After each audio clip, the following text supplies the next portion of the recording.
Rosie Colette. Si Guillermo Tolentino ay ipinanganak sa Malolos, Bulacan noong 24 Hulyo 1890.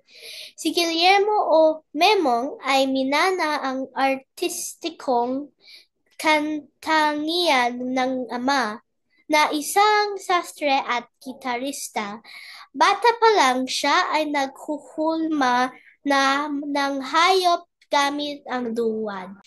Pumapasok siya sa mga klase sa School of Fine Arts sa Universidad ng Pilipinas kahit nasa high school pa lang siya.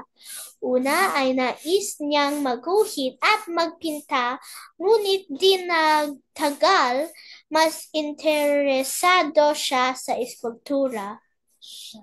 Siya ay nakapagtapos bilang sculptor sa isang tanyag na paaralan sa Europa. Pagka-uwi sa Pilipinas, siya ay naging guro sa Universidad ng Pilipinas at dito ay ginawa niya ang isa sa mga tanyag niyang obra, ang Oblation Statue. Inihantula niya ang katawan ng Oblation Statue sa kanyang assistant at ang taas nito sa kanyang bayaw.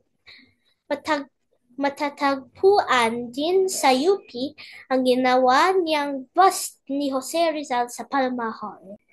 Ilan pa sa kanyang gawa ay monumento ni Bonifacio na makikita sa Rizal Avenue, bronze bust ni Quezon sa QC Memorial, at iskulturang marbles ni Ramon Magsaysay sa GSIS.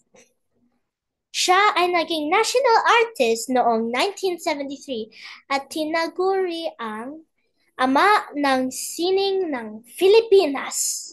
Ito ang ulat sining ni Rosie Colette.